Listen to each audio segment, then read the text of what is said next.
अच्छा साथियों, ग्राम पंचायत तेंदुआर उर्फ कटघर संजर से कर्मठ ईमानदार जुझारू और संघर्षशील प्रत्याशी आपका भाई, आपका बेटा, आपका भतीजा डॉक्टर ओम प्रकाश यादव जी। आप सभी साथियों से निवेदन है कि ग्राम पंचायत तेंदुआर उर्फ कटघर संजर से युवाओं की दिल की धड़कन, गरीबों के मसीहा, समाज में जिन्होंने भगवान का दूसरा रूप डॉक्टर की सेवा है, आप लोगों का मान और सम्मान बढ़ाने के लिए डॉक्टर ओम प्रकाश यादव जी आपके ग्राम सभा तेंदुआर से प्रत्याशी के रूप में आए हैं। का नाम है, यही चुनाव में एगो सास और पतोह का वार्तालाप होत बा। ई पतोह अपने सास से बतावत बा, ई पतोह अपने सास से बतावत हो कि अय्या आवे के तो बहुत लोग आवत हुए, लेकिन एगो प्रत्याशी ऐसन बा ये तेंदुआर ग्राम सभा में कि जेकर कौनो जोड़ ना बा। उ का बतौले बा भैया,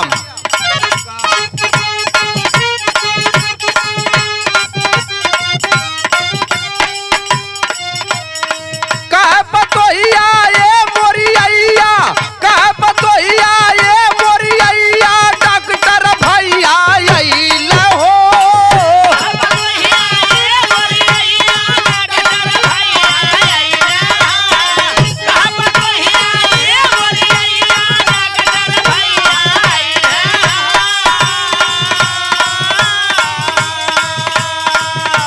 उ पतोह अपने सास से कहले कि ये अय्या, कहा पतोहिया ये मोरी अय्या, डॉक्टर भैया अइले हो। मारा मोहरिया इनके जाई, हाथ जोड़ के गइले हो।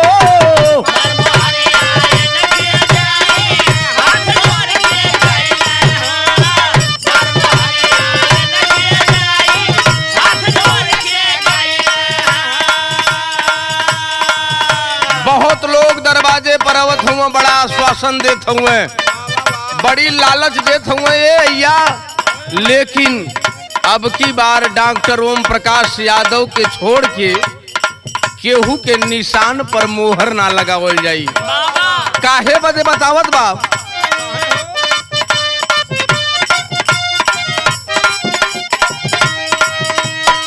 कहला कि अब की जीत जाइबे, करब पूरा कमावा के।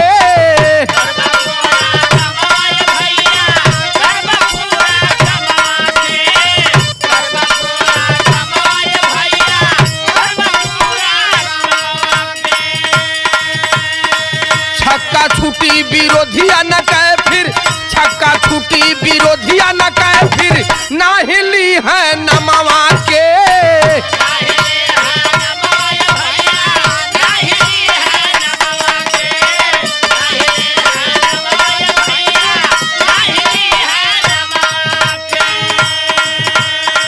पतो अपने सास से बतावत बा, माँ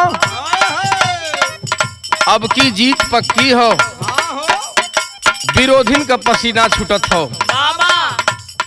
आज की स्थिति का हो उ पतो बतावत बा, आज हंसला फिर हम हंसबे, आज हंसला फिर हम हंसबे, डॉक्टर भैया अइले हो।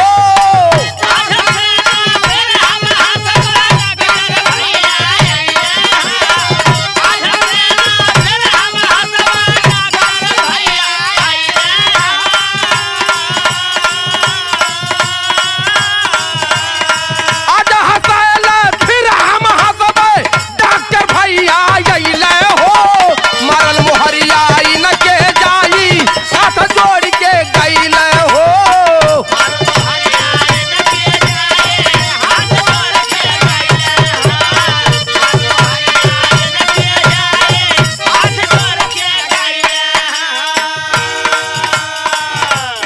बहुत लोग आवत हुआ, बड़ा आश्वासन देत हुआ या, लेकिन डॉक्टर साहब ये गरीबन का मसीहा हुए, गरीबन के दुख और सुख में 24 घंटा अपन समय व्यतीत करेलन।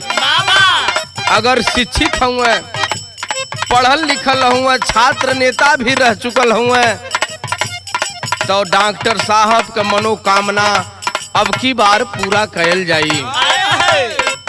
ए बदे कि डॉक्टर साहब का एक घोषणा हो कि अगर इस बार तेंदुआर ग्राम पंचायत कटघर संजर से अगर प्रधान बनने का मौका मिला तो इस ग्राम सभा के बहन बेटी छात्र छात्राओं का निःशुल्क आय जात निवास जैसे तमाम सरकारी कागज है उसको मैं निःशुल्क बनवाने का काम करूंगा।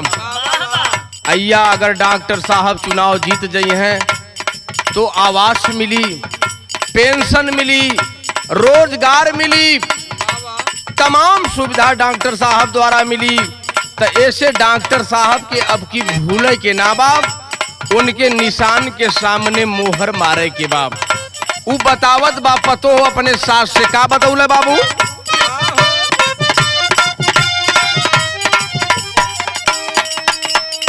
रोटी कपड़ा मकान मिली है, रोटी कपड़ा मकान मिली है और दिया है नौकरी के।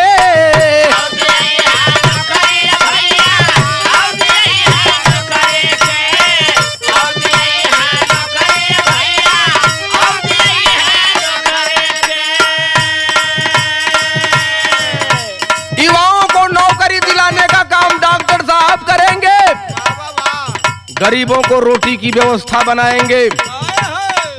आज जो मंडई के अंदर गांव के अंदर लोग जीवन यापन कर रहे हैं, अगर डॉक्टर साहब प्रधान बन गई हैं डॉक्टर ओम प्रकाश यादव या तो उनके आवास भी देवल जाई। इतने ना डॉक्टर साहब जब प्रधान बन गई हैं तो गांव को वो विकास हो जाई।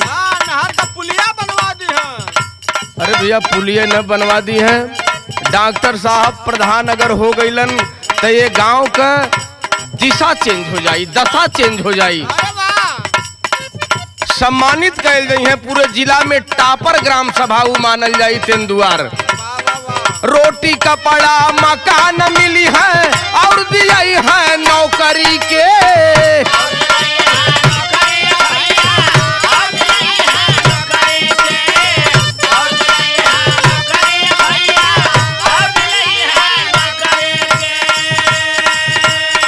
विकास होई चारों ओरी, विकास होई चारों ओरी, चम चम चमकी नगरी के।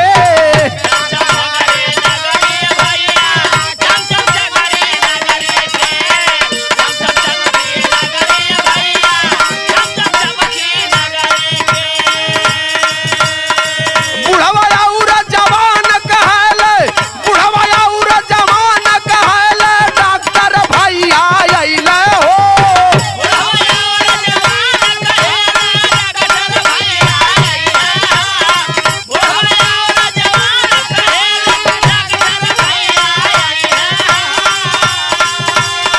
बुढ़वा और जवान कहले डॉक्टर भैया अइले हो। मरल मुहरिया न के जाई, हाथ जोड़ के गइले हो।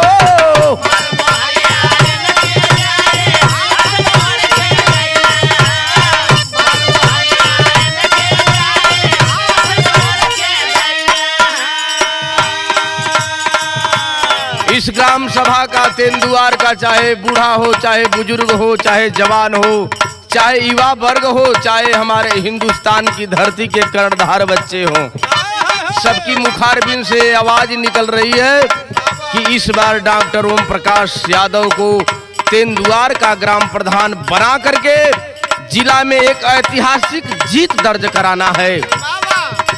लेकिन बाबू हम कलाकार अपनी गीत और संगीत के माध्यम से आप इस ग्राम सभा के सभी मतदाताओं से निवेदन करता हूं कि आप लोग डॉक्टर साहब को ज्यादा से ज्यादा वोटों से विजयी बनावे। अगर डॉक्टर साहब को अगर आप लोगों ने विजयी बनाया तो यह कलाकार संतोष यादव यदुवंशी दावा करता है कि 5 साल तक तेंदुआर ग्राम सभा में निःशुल्क काम और निःशुल्क मैं अपना कार्यक्रम करने का काम करूंगा। अरे वाह दयाराम संतोष नयन में, दयाराम संतोष नयन में मितवा मोर समैल हो।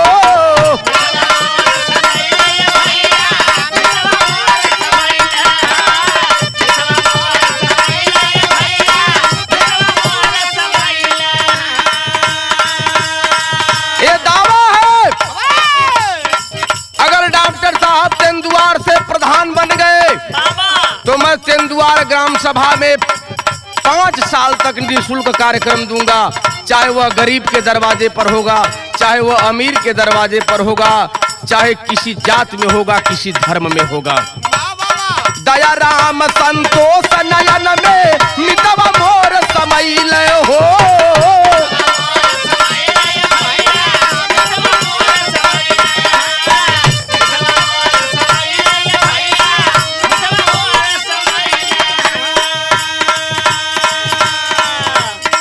जनता हित में साथे साथे सगरो कमावा कैल हो।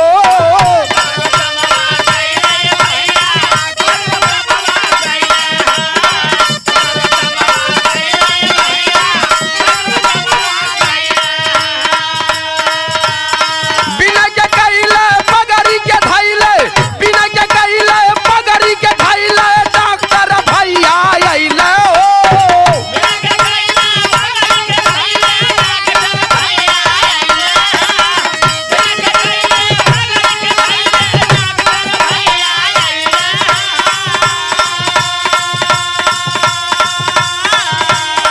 पतो अपने सास से बतावत हो कि अय्या डॉक्टर साहब आयल रहलन, हाथ गोड़ जोड़ के गईलन, बड़ी विनती और विनय करत रहलन। बिना के कैले पगड़ी के धैले